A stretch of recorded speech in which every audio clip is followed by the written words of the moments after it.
everyone, my name is Trisha and I'm a second year animation student at RMIT University here in Melbourne.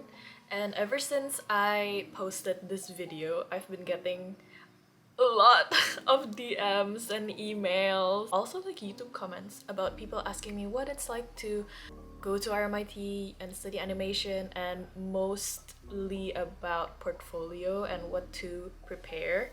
Honestly, I get it. Like when I was applying, I also DM'd a bunch of people who went to RMIT because I was scared and I didn't really know what to expect and what to prepare. So instead of replying one by one to the emails and the DMs and repeating myself like a broken record, I will just compile all of your frequently asked questions and answer it here, and also so I can help more people. Here are the questions that I have compiled, and I don't really care if you watch till the end or not, so I'm gonna include the time tags here so you can skip to the questions that you really want to know.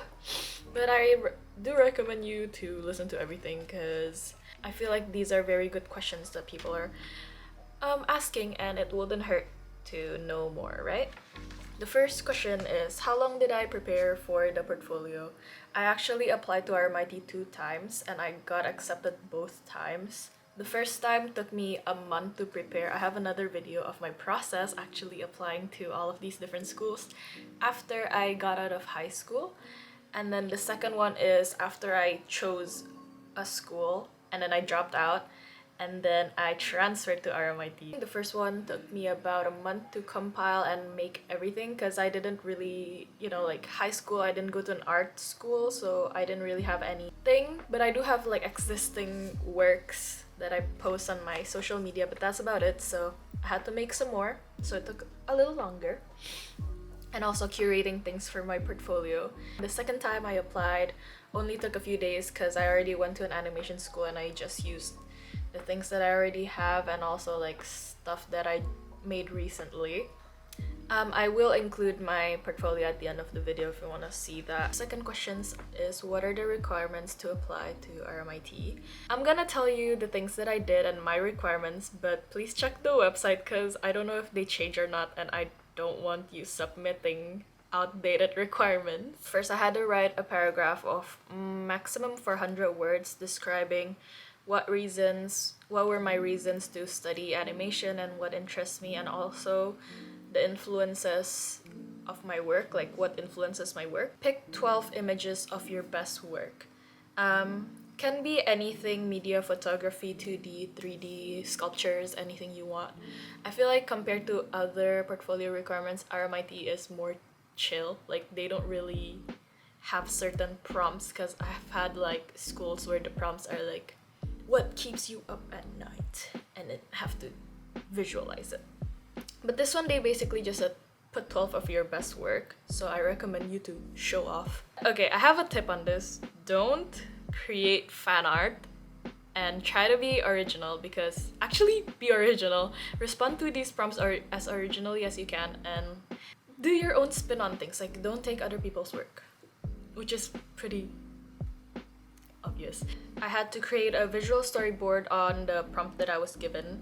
I think it was like bath, soup, and something else, but I just created a little storyboard for it. The third question is, are the qualifications hard to approach? I mean, I don't think so. I thought they were kind of fun. Also because there weren't really a lot of prompts to follow besides the storyboard one. Number 4 is, what did I consider to put in my portfolio? First is the things that I'm good at and the things that I like to do, which is backgrounds. So I put a lot of like the backgrounds that I've done first, and then I also made sure to include my process, because I think a lot of universities, like when they choose the applicants, they really like to see the students' process and their thinking behind it. In some other portfolios that I've applied, I actually put my brainstorming process, my sketching, and then like the decision making that led to this final product. But in the RMIT one, I had to keep it pretty simple because they only allow 12 images. I also made sure to include all the programs that I can use, which at the time was Maya, Dragon Frame,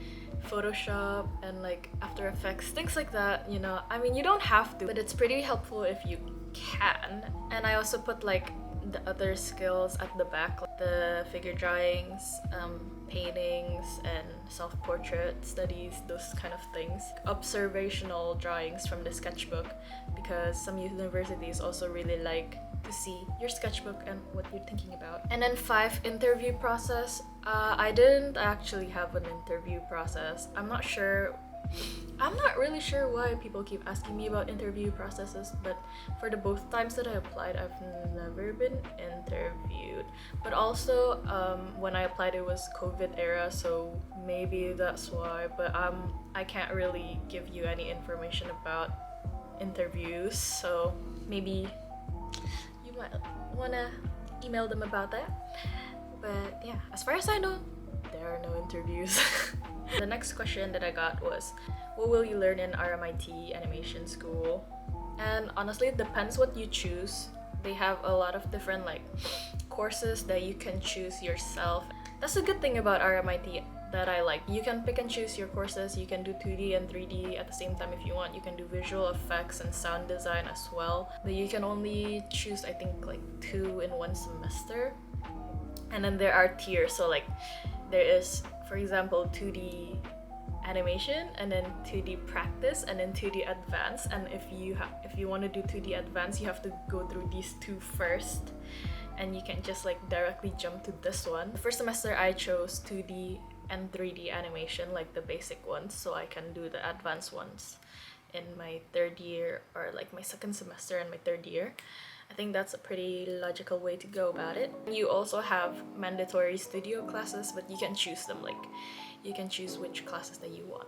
I'll just tell you my own experience learning and what I chose. A little background, the time that I actually accepted the offer was when I am a transfer student, so I transferred at RMIT from another school, and it was also an animation school, and luckily I got to transfer all of my credits, so I don't have to repeat year 1. I just went directly to year 2.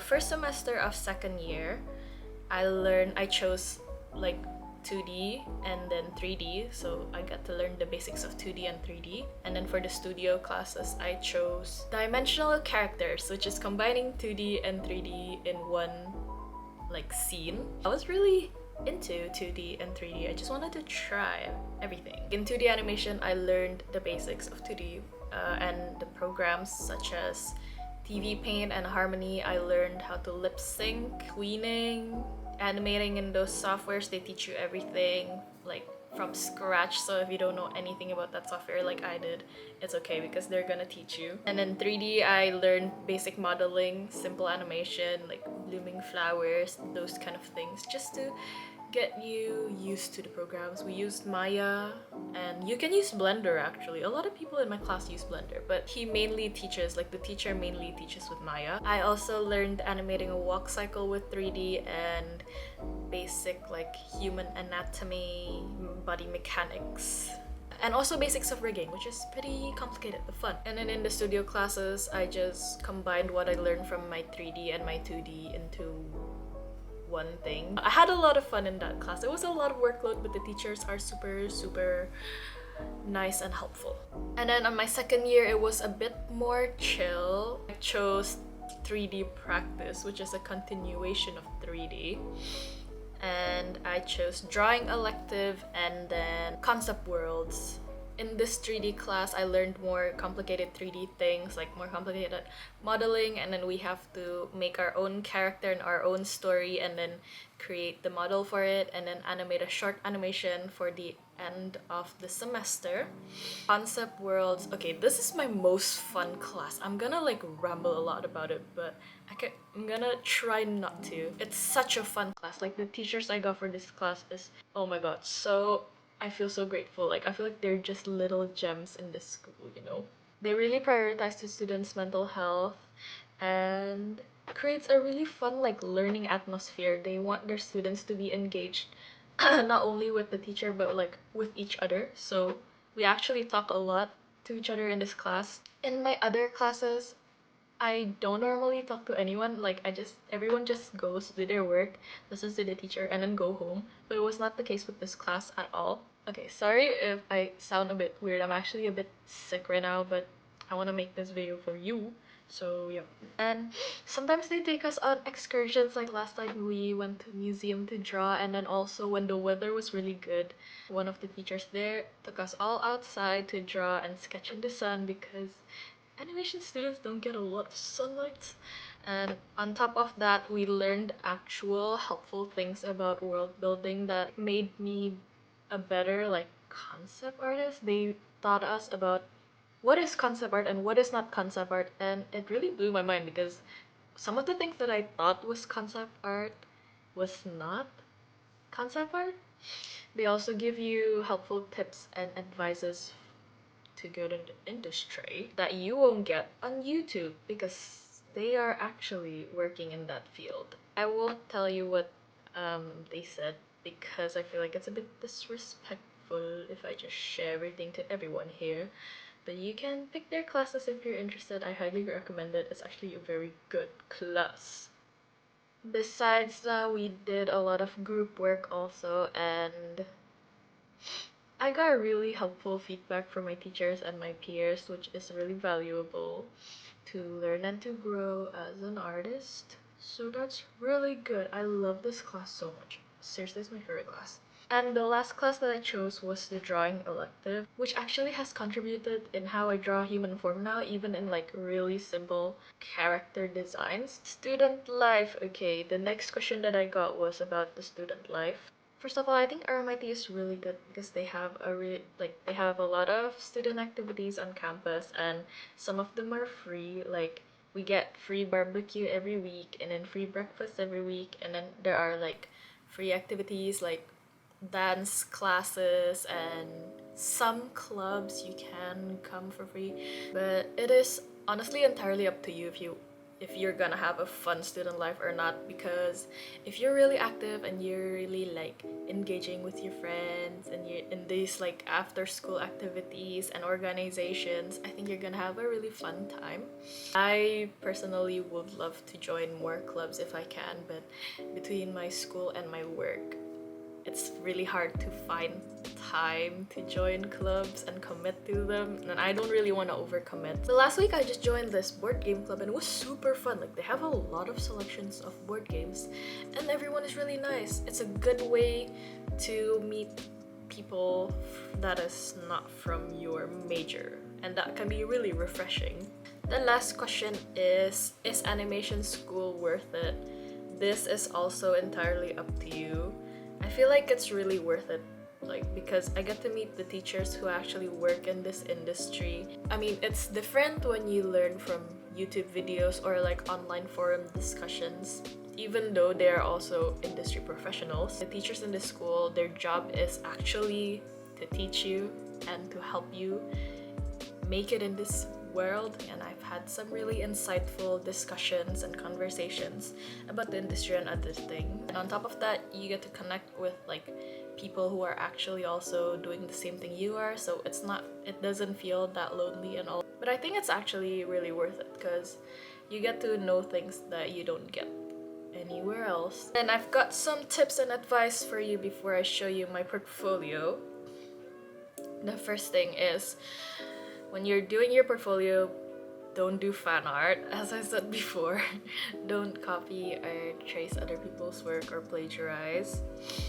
I know this is kind of like obvious, but I also know some people do it, so please don't do that.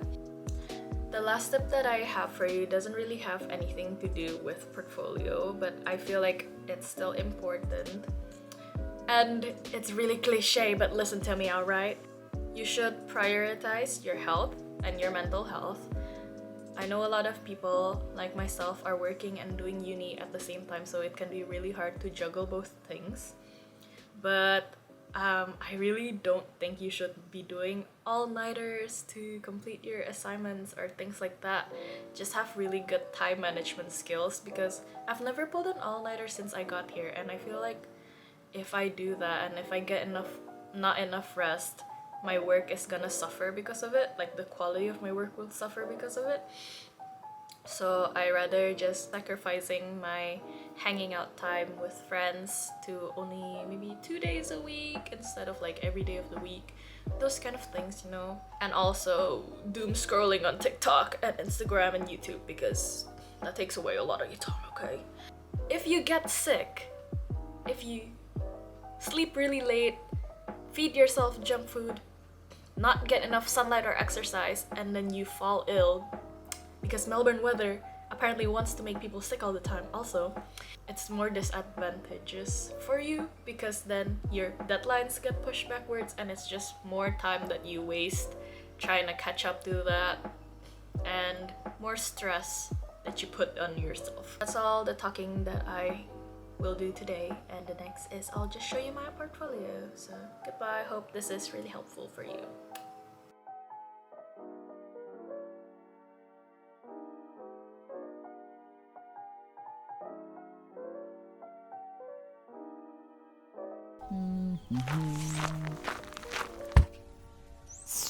Huh?